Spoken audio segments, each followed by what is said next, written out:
Indeed, God is great at ang blessing ng Panginoon para sa lahat ng gusto niyang i-bless. Nobody is special to deserve God's blessing, but when you get blessed, you become very special. God's attention is given to anyone, kaya napakahalaga na lagi tayong nakapwesto para yung mga blessing ng Panginoon ating tanggapin. Romans 9:15, the Lord told Moses that He has pity and mercy on anyone He wants to. Mahirap unawain ng hiwaga kung sino ang pinagpapala, paano pinagpapala, kaya napakahalaga na lagi na lang tayong conscious na ang pagpapala ay nanggagaling sa Diyos. Ang pag-aaral natin ngayon, pinamagatan natin, Blessings for Naaman. Isang mahalagang kwento na pwede natin kapulutan ng maraming aral. We ask you, Father, to be our speaker. Give us a simple message that will have very practical applications in our life. At ito mailapat namin sa aming buhay. We ask you, Father, to be our speaker. Use your servant only as your instrument. Bless your people. In the name of Jesus Christ, our Lord, our Savior, your Son, we pray. 2 Kings 5:1. Now Naaman was a commander of the army of the king of Aram. He was a great man in the sight of his master and highly regarded, because through him the Lord had given victory to Aram. He was a valiant soldier, but he had leprosy. So here Naaman that we see was a foreigner to Israel, an outsider. He was from Syria, but blessed by God. And immediately a lesson is very clear that God blesses anyone, anywhere. Hindi limitado ang blessing ng Diyos sa isang bansa, sa isang lahi, sa isang grupo. Ang blessing ng Panginoon ay pwedeng matanggap sa kamanaron sa mundo, anumang lahi ang iyong kinabibilangan. But though blessed, Naaman had leprosy, at the time a very misunderstood kind of disease, and it was incurable. Parang napakalaking bigat sa buhay, at talagang malaki nga na magkaroon ka ng ketong dahil noon ay wala itong gamot at hindi pa nauunawaan ng siyensya o ng medisina. 2 Kings 5:2-3. Now bands of raiders from Aram had gone out and had taken captive a young girl from Israel, and she served Naaman's wife. She said to her mistress, "If only my master would see the prophet who is in Samaria, he would cure him of his leprosy." So itong si Naaman ay general in the army of his king, the king of Aram. At malinaw sa Biblia na binigyan siya ng Diyos ng maraming tagumpay. At dahil sa kanyang mga tagumpay, lalo namang gumanda ang pagtingin sa kanya ng hari, everything was going his way except that he had leprosy. Then one day, ang kanilang mga sundalo ay may mga nahuling bihag. Isa dito, isang dalagitang babae galing sa Israel na naging kasambahay ng asawa ni Aram. This little girl from Israel, this young lady, became a servant to the lady of the house. At sinabi niya, kung ito lamang pong si Sir Aram ay pupunta sa Israel, sa Samaria, magpapagamot sa propeta namin doon, gagaling siya sa kanyang ketong. What we can see here is that this was a very liberal household. Though this was the house of a great man, a slave girl's advice could also be given and heard. In fact, this slave girl's advice would become another blessing in Aram and also very specifically in the life of Naaman. Blessed na nga siya, may madadagdag pang blessing dahil dito sa nabihag na dalagita na nagpayo, sana pumunta na lang doon sa propeta namin para gumaling ang sakit ng kanyang amo. Makikita natin na pwede palang magsalita ang mga katulong sa bahay na yon, pwede magpayo kahit sa kanilang mga amo. So we can see that this type of people, Naaman and his wife, were very good people. Pwede magsalita kahit mga katulong nila sa bahay. 2 Kings 5:4-5. Naaman went to his master and told him what the girl from Israel had said. "By all means, go."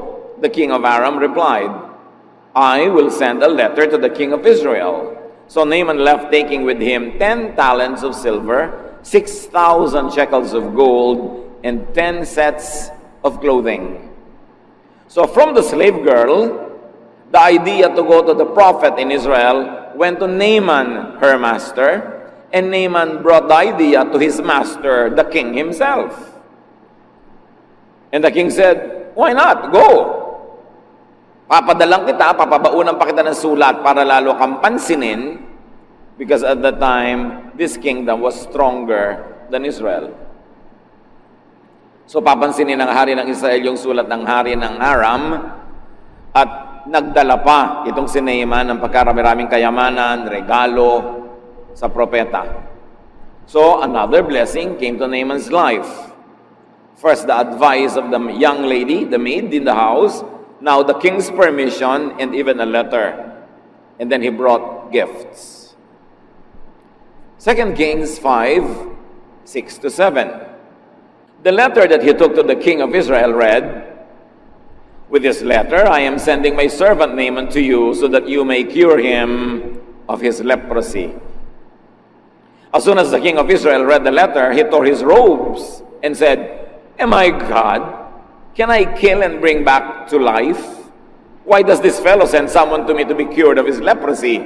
See how he is trying to pick a quarrel with me." Either there was a miscommunication, the king of Aram thought that the king of Israel was the one who had the power to heal, or it was just a general letter asking the king to move whoever was in his kingdom that could heal Naaman. But the king of Israel became afraid. Sabi niya, "Diyos ba ako? Bakit itong hari na to sa kabilang kingdom nagpapadala sa akin ng ganitong uri ng request na pagalingin ko itong leprosy ng kanyang tauhan? Sigurado humahanap yan ng away. Na pag hindi ko napagaling, magkakaroon siya ng excuse para tagirahin at mananalo sila dahil mas malakas sila sa atin kesa ngayon." So it was one king's expectation and request that sounded like a demand, and another king's concern and fear. Pag merong miscommunication, laging maraming fear. Kaya dapat nagkakalinawan, ano ba talaga ibig mong sabihin? Ito ba talagang iniisip ko ang iniisip mo? So ninervyos na alarm itong hari ng Israel. 2 Kings 5:8. When Elisha, the man of God, heard that the king of Israel had torn his robes, and to tear one's robe means to mourn, magluksa, malungkot ng sobra, he sent him this message, "Why have you torn your robes? Have the man come to me, and he will know that there is a prophet in Israel." Iba talaga magsalita yung mga God-anointed prophets. Walang pangingimi, kahit hari ang kausap. Sabi niya sa hari, bakit naman kinailangan pang magdrama ka?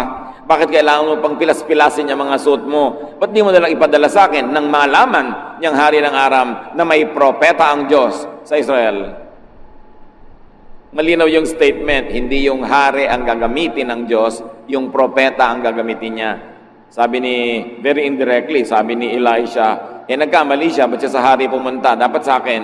So papuntahin mo na lang sa akin nang malaman nila na kumikilos ang Diyos sa Israel sa pamamagitan ng kanyang propeta. So if we're going to trace the idea, it came from the Lord, of course, but it was on human terms from the slave girl to Naaman, to the king of Aram, to the king of Israel, and now to the great prophet, Elisha. Ang layo ng narating ng idea. So, meron na namang isang blessing. Nakarating sa atensyon ng makapangyarihang propetang si Elisha ang problema ni Naaman, ang kanyang sakit na ketong. But we can learn something along the way. Do not inhibit a good idea, especially if it's godly, no matter who thought of it first. Kahit nakatulong, alipin, bihag ang nag-isip, if it's a good idea, it's a good idea, no matter who thought of it first. Hindi tayo ang may ideya, hindi tayo magkaka-credit, papatayin mo na yung idea. In fact, that idea came from God. We like to think that even the very reason why that girl was captured was to bring her to the household of Naaman to bless him. Like Joseph was a slave in the house of Potiphar to bless the entire empire of Egypt. God could talk to, and God could send and use anyone. Kahit mga taong mukhang mababa ang kalagayan sa lipunan, kung gagamitin ng Diyos, magiging napakamakapangyarihang daluyan ng kanyang pagpapala. 2 Kings 5:9. So Naaman went with his horses and chariots and stopped at the door of Elisha's house. Ang lakas ng dating ni Naaman. Nung dumating siya sa palasyo ng hari ng Israel, bagay yung kanyang retinue, ang kanyang mga wangwang, ang kanyang mga escort, ang mga kabayuhan. Pero nung pumunta siya sa bahay ng propeta, a very humble house, mukhang OA ang dating niya. Hindi bagay itrato ng mga political and military leaders ang mga servants of God that way. Ang lakas ng dating.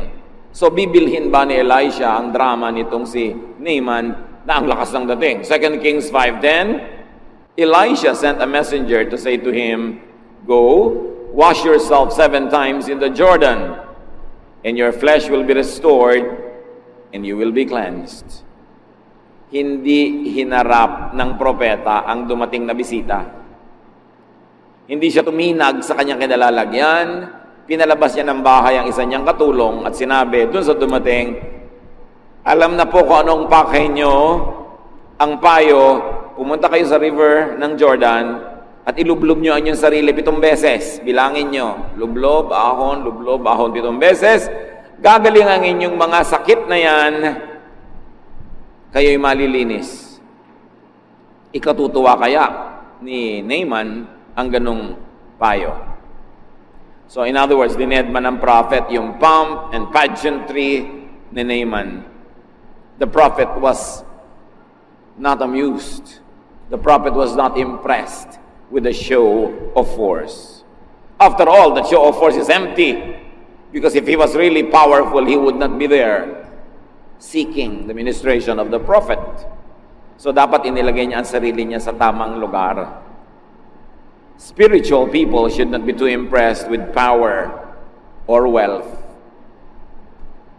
And this is one of the measures that you can see how spiritual people are. How they not get too impressed with wealth or power. Because they are tuned in to another dimension, to another power, to another vision, to another world view. 2 Kings 5:11. But Naaman went away angry and said, "I thought that he would surely come out to meet me, stand and call on the name of the Lord his God, wave his hand over the spot, and cure me of my leprosy." This was the way of the pagan priests. Ang inaasahan ni Naaman, isang magandang show. Sabi niya, yun lang. Hindi ba niya kilala kung sino ako? Ang lumabas lang dito sa akin katulong para sabihin lang maglublob ako sa ilog nila. Hindi man lang siya lumabas. Ang inaasahan ko, lalabas siya, titindig siya ng buong tikas at buong lakas siyang tatawag sa kanyang Diyos.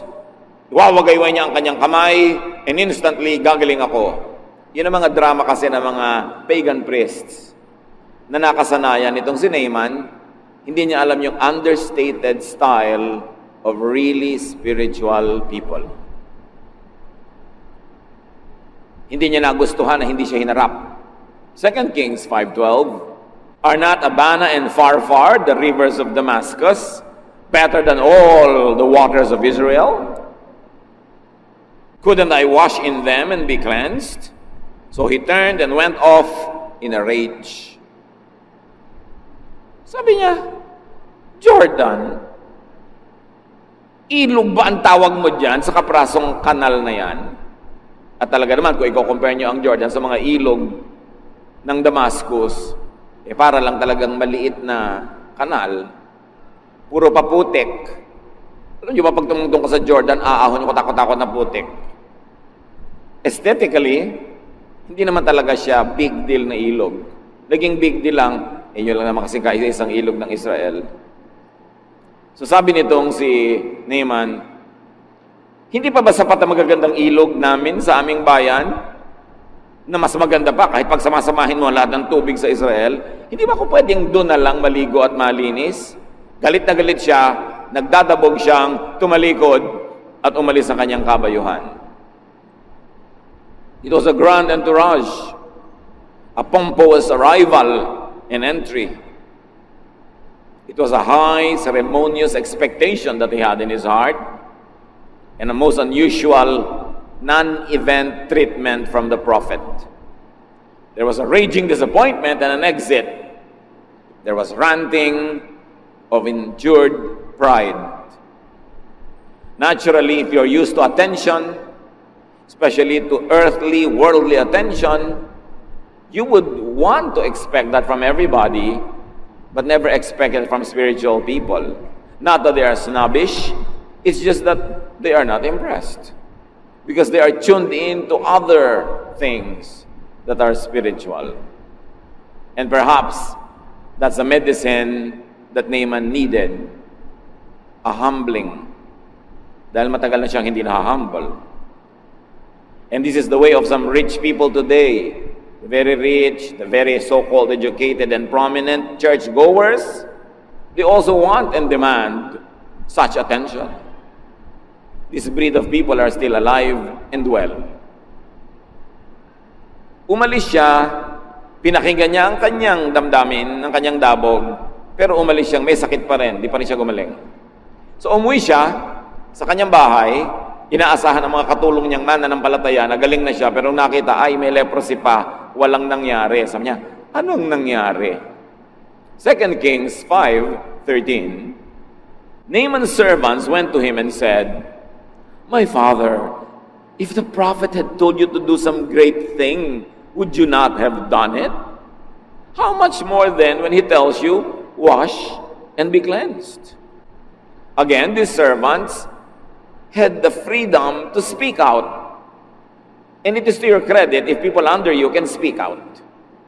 Especially if they can speak out for your well-being. Sabi niya, "Tatay, kung yung pong propeta may ipinagawa sa inyong mas mahirap, di ba para gumaling kayo, gagawin nyo? Kung ipinahuli sa inyong ibong Adarna, baka hulihin nyo talaga. Kung ipinasisid sa inyo ang dagat, kung ipinasakop sa inyo ang lahat ng mga kaharian dyan, gagawin nyo. Tapos maglublob lang sa ilog, di nyo pa sinunod. Gaano ba naman kahirap yon? Naaman was too great to be blessed.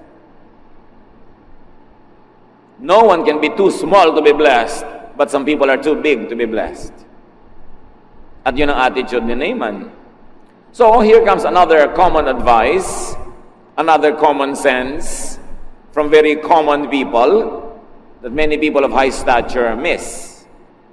Sabi niya, ba't di na lang yung sinunod? Madali namang gawin. Madali sa mapagpakumbaba. Pero hindi madali sa may yabang at angas sa buhay. Una, nainis na siya na hindi siya hinarap. Katulong lang humarap sa kanya, hindi niya opposite number. Pagkatapos, ang liit-liit ng ilog, parang ganun lang. Hindi ba ako magmumukhang nauto, mukha naman akong chip, nasusundin ko yan, yun lang. Hindi tuloy siya gumaling. Pero nung payuhan siya na kanyang mga katulong, ba't nyo na lang gawin? Ito talaga, hanap naman kayo ng kagalingan. 2 Kings 5:14, so he went down and dipped himself into Jordan 7 times, as the man of God had told him, and his flesh was restored and became clean like that of a young boy. So malinaw na Diyos ang nagpagaling. Not because of the river, not because of the grandness or beauty of the river. In fact, he was healed in spite of the river. Kung papagalingin tayo ng Panginoon, meron ba naman siyang papayagang umagaw ng kanyang kalwalhatian? Baka mapagkamalan mo pa yung magagandang bato, yung malinis na tubig, yung magandang lugar ang nagpagaling sa iyo at makalimutan mo ang Diyos. Kaya kinailangan isang simpleng lugar, isang napakasimpleng maliit na ilog para malaman mong hindi naman talaga yung ilog ang nagpapagaling. Humble deference to and obedience to wisdom yielded a great result. Healing at may bonus, youthful looks. Hindi lang siya gumaling, nagmukhang bata pa. Humility pala ang gamot. At kung humility ang gamot, alam nyo kung ano ang sakit. Sabihin nyo sa katabi nyo kung ano yung sakit. Pride, di ba? Ang sakit pala ni Naaman, pride. Kaya ang sagot ng prophet, dinedma siya. Kasi kung inestima mo yun, nagkandara pa ka, lalong yayabang. Hindi naman sa minaliit siya o minalang kwenta, pero ang kailangan niya, humbling eh. Yun ang gamot na kailangan niya.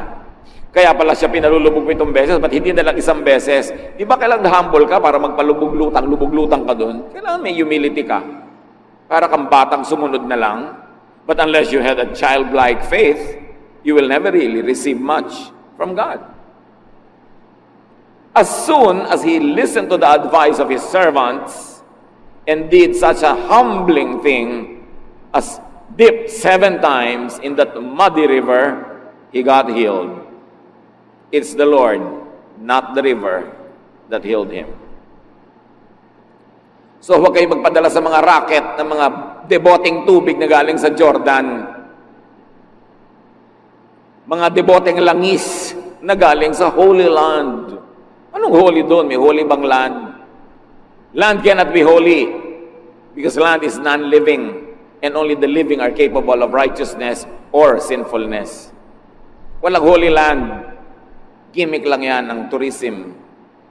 But if you like to visit for the historical value, good. Pero huwag kayong papauto na Holy Land.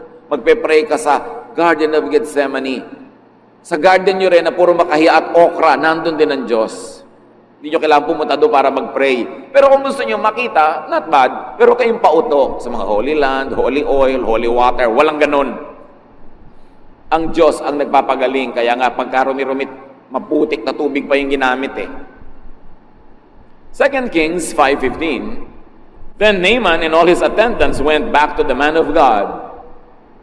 He stood before him and said, "Now I know that there is no God in all the world except in Israel. So please accept a gift from your servant." Mula sa bahay, nagpunta sa ilog ito, malayo yon ha. Naglubog-lubog siya doon at nung gumaling, hindi mo na umuwi, tumuloy sa bahay ng propeta minus the pomp and pageantry. This time, bumaba na siya sa kanyang kabayo, tumindig siya sa harap ng bahay ng propeta hanggang nilabas siya. May natutunan si Naaman. Dapat mong ilugar ang sarili mo before the man of God. Huwag kang magyabang dyan. Dahil hindi naman ikaw yung man of God, siya. At siya nga hindi mayabang eh. So humility, recognition, and gratitude ang nakita natin na isinunod na ginawa nitong si Naaman. A clear expression of thankfulness. He brought a lot of gifts. Kailangan, yung pagtingin sa ilog na to should not be a source of misplaced national pride. Hindi dahil sa Israel nangyari yon, hindi dahil sa ilog na yon, kundi dahil sa Diyos. Dahil alam nyo, nung panahon na yon, napakaraming may ketong sa Israel, walang pinagalingang Diyos ni isa. Sa katunayan, sabi sa 2 Kings 5:16, the prophet answered, "As surely as the Lord lives, whom I serve, I will not accept the thing." And even though Naaman urged him, he refused. Hindi tinanggap ng propeta ang mga regalo. It was a dignified and polite refusal befitting an anointed prophet. But you should take note that Elijah's refusal must have had a context. Siguro may dahilan na hindi natin alam, hindi na ipinaliwanag sa Biblia, may dahilan. Baka yumabang na naman tong Naaman pag tinanggapan mo ng regalo. Pag yumabang siya, baka bumalik yung ketong niya. Kasi yung pala ang gamot sa ketong niya, humility. Pagka na naman tinanggapan, baka lumaki ulo. Marami kasi nagre-regalo, pero pag tinanggap mo, para ka na niyang property dahil naregaluhan ka na. Pagka ganun, huwag mong tanggapan. Dahil may strings attached. Elijah's refusal is not to be considered to be an be-all template for all situations. There are gifts coming from grateful hearts and humble behavior that are good to be received. Pero dapat discerning ka Kumisan yung gifts kasi binibili mo na yung tao. Nabigyan mo lang, tinanggapan ka lang, kala mo ka na kung sino mag-demand. Yun ang hindi dapat tinatanggapan ng gifts. So ayaw tanggapin ng propeta yung mga regalo. After all, hindi naman niya kailangan. Simple lang ang buhay niya. So hindi niya kailangan yung mga ginto na yon, yung mga damit na yon. Hindi naman siya maraming mga events sa kailangan niya yon. So hindi niya tinanggap. 2 Kings 5:17, if you will not, meaning if you will not receive these gifts, said Naaman, please let me, your servant, naku, siya na ngayon ang servant ng prophet, marunong nang siyang lumugar ngayon. Please let me, your servant, be given as much earth as a pair of mules can carry, for your servant will never again make burnt offerings and sacrifices to any other god but the Lord. Well-traveled itong si Naaman, exposed siya sa maraming religions, exposed siya sa maraming philosophies, pero ngayon lang siya gumaling from his leprosy. Mayroon siyang napatunayan. Sabi niya, kung hindi niyo tatanggapin ang regalo ko, ako ang may hihingin. Bigyan niyo ako ng lupa, kakalkaling ko mula dito sa lugar na ito, na kayang dalhin ng 2 buriko. Iuuwi ko sa aking tahanan, gagawa ako ng dambana, ng altar, at doon ako gagawa ng mga offerings. Hindi na ako gagawa ng offering kung kani-kaninong Diyos. Mag-o-offering ako sa Diyos na nagpagaling sa akin. So Naaman wanted to build a portable altar, a tangible piece of intangible spirituality. That's what he wanted to bring home. But remember, this is more symbolic than practical. If it's not the river that healed him, then it's not the soil that mattered either. Hindi yung tubig, hindi yung lupa, hindi yung oil, hindi yung merchandise. But because we are made of flesh, we want something tangible. So uwi-uwi niya souvenir from Israel, lupa, itutumpok niya, gagawin niyang dambana. What is important is faith in God who did all of these things, not in material things that became tools in God's work. At meron pang isa na inilapit itong si Naaman, 2 Kings 5:18. But may the Lord forgive your servant for this one thing.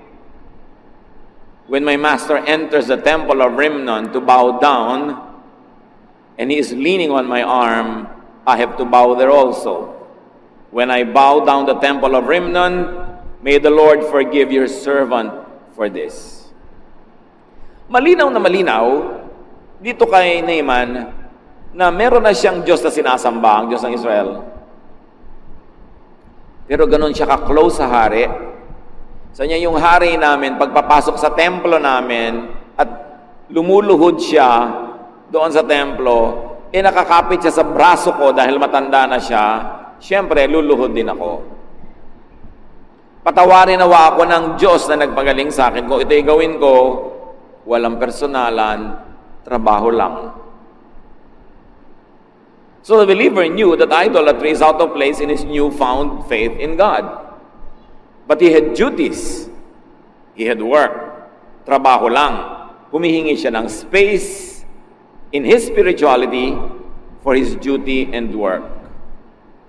Kung ngayon nagpaalam yan sa mga born-again leaders, hindi yan papayagan. Pero pinayagan kaya. 2 Kings 5:19, sabi ng propeta, go in peace. Elisha said. In other words, this Elisha had such a broad mind. He displayed understanding, tolerance, and even a blessing, which many people today should study and emulate. Hindi siya masyadong rabid, narrow-minded, verse-stoning teacher. Sabi niya, naintindihan ko, may tungkulin ka, sige, go in peace. Basta nasa puso mo ang tunay na Panginoon, may trabaho ka, edi gawin mo. God's blessing was received and enjoyed by Naaman and his king and his country, even before he had a very clear understanding of God. Ibig sabihin, God's blessing is not limited to Israel and the Israelites. It is not limited to certain persons or group of persons. Sa katunayan, kalaban nga ng Israel, yung Aram nung panahon na yon, ang binebless pa ng Diyos na manalo ay sila. At binless pa sila na makabihag ng mga bata at mga dalagita na siyang naging dahilan para mapayuhan si Naaman. Si Jesus, binanggit ang istoryang binasa natin. Thousands of years later, babanggitin to ni Jesus sa Luke 4:25-28. Once during the time of Elijah, there was no rain for 3.5 years, and people everywhere were starving. There were many widows in Israel, but Elijah was sent only to a widow in the town of Zarephath near the city of Sidon. Sabi ni Jesus, nung panahon ng taggutom, napakaraming byuda sa Israel, walang kinupkop ang Diyos ni isa. Pero may kinupkop siyang byuda, hindi Israelite, taga Zarephath.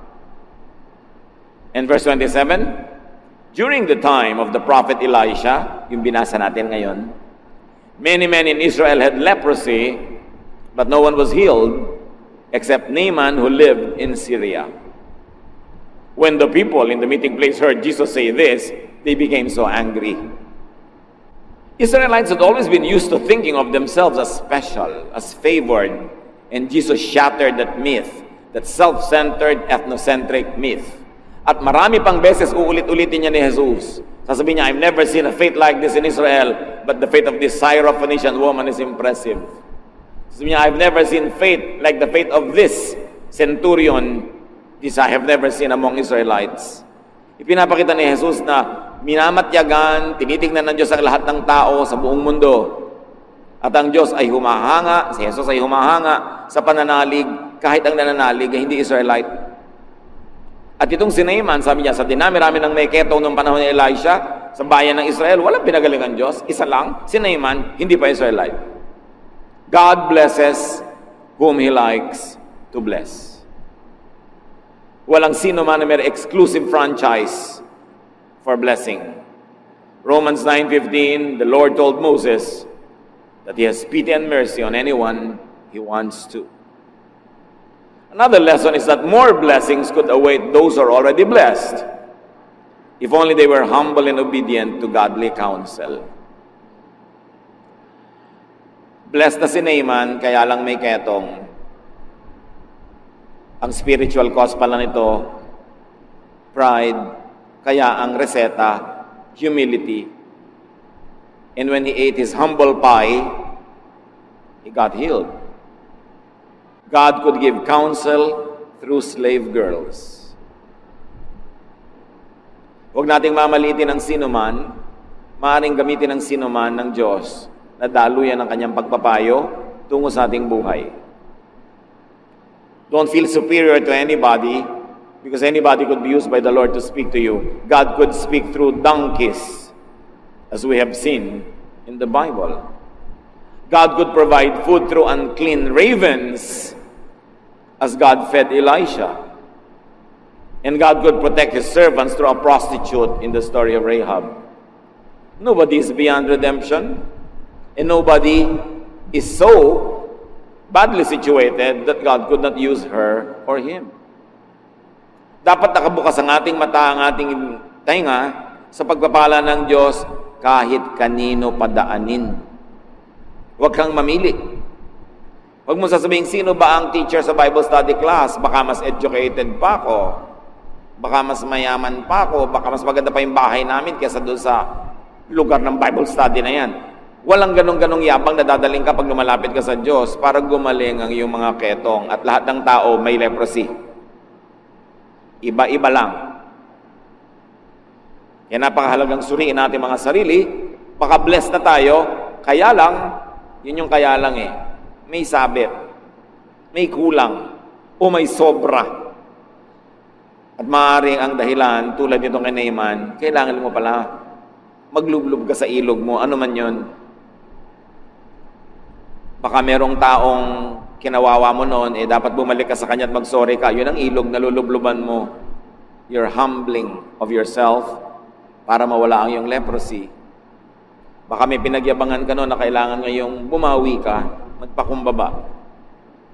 Baka meron ka napakataas na sinabi na kailangan mong bawiin. Ano man yon, mga kapatid, sayang ang pag-upo nyo dyan pag hindi natin inisip na there is a Naaman in all of us. And there is that leprosy in all of us. And there is that humbling act that we should do to receive God's healing and God's blessing. And another lesson from this beautiful story is that gratitude and expressive thanksgiving is a mark of godliness and civility. Kung ikay natulungan nino man, kailangan magpasalamat ka at ipahayag mo yung mga pasalamat sa anumang kaya mong paraan. Si Naaman, palibas at marami siyang material na kabuhayan, yan ang kaya niyang expression na ibigay. Pwede namang magbigay ka ng atensyon, ng serbisyo, tulong, ano man yun. Pero sa sino mang gumagawa ng mabuti sa atin, dapat tumatanaw tayo at marunong tayo magsukli ng kabutihan din. Huwag ka lang tanggap ng tanggap. Mga Kristiyano, pagka nagpunta sa psychiatrist, ang mahal-mahal ng bayad. Pag nagpa-counsel sa mga counselors, TY, kahit malang isang atis na bulok, wala malang iabot. Papray ng papray kung kani-kanino, ginigising mo na madaling araw pag hindi ka makatulog, naliligalig ka. Kahit man lang isang choknat, hindi mo maabutan. Pero willing na willing ka magbayad sa mga mahal na hindi ka kakilala at wala namang malasakit sa iyo. A really grateful heart will always express it in ways that you can. And another lesson is that one's personal spirituality and profession and work could coexist. Marami nagtatanong, nagtatrabaho po ako sa ganitong lugar na sa tingin ng maraming Bible teachers, hindi dapat nagtatrabaho doon ang Christian. Yun lang po ang trabaho ko ngayon, nakilala ko po ang Panginoon, nagkaroon ng spirituality. Anong gagawin ko sa buhay? Anong ginawa dito ng propeta? Sabi niya, go in peace. Trabaho mo yan Ngayon, kung hindi ka at isa trabaho na ito dahil naliligalig ang iyong spirito, tiyakin mo lang na naliligalig dahil nga sa udyok ng Diyos at hindi dahil lang na-brainwash ka ng kung sinong religious person na pinapaniwala kang masama ngayon. Baka naman siya lang may ideya at hindi ang Diyos. Pero kung sakali nga, nalabag sa pagiging maka-Diyos, yung ginagawa mo, hindi maghanap ka ng iba, pero habang hindi ka pa nakakahanap, lalo't may pananagutan ka sa buhay, may mga pinapakain ka, sabi ng propeta, go in peace. Walang personalan, trabaho lang. Maluwag ang Diyos nami-mispackage lang siya and misrepresented ng mga mahihigpit na religious leaders.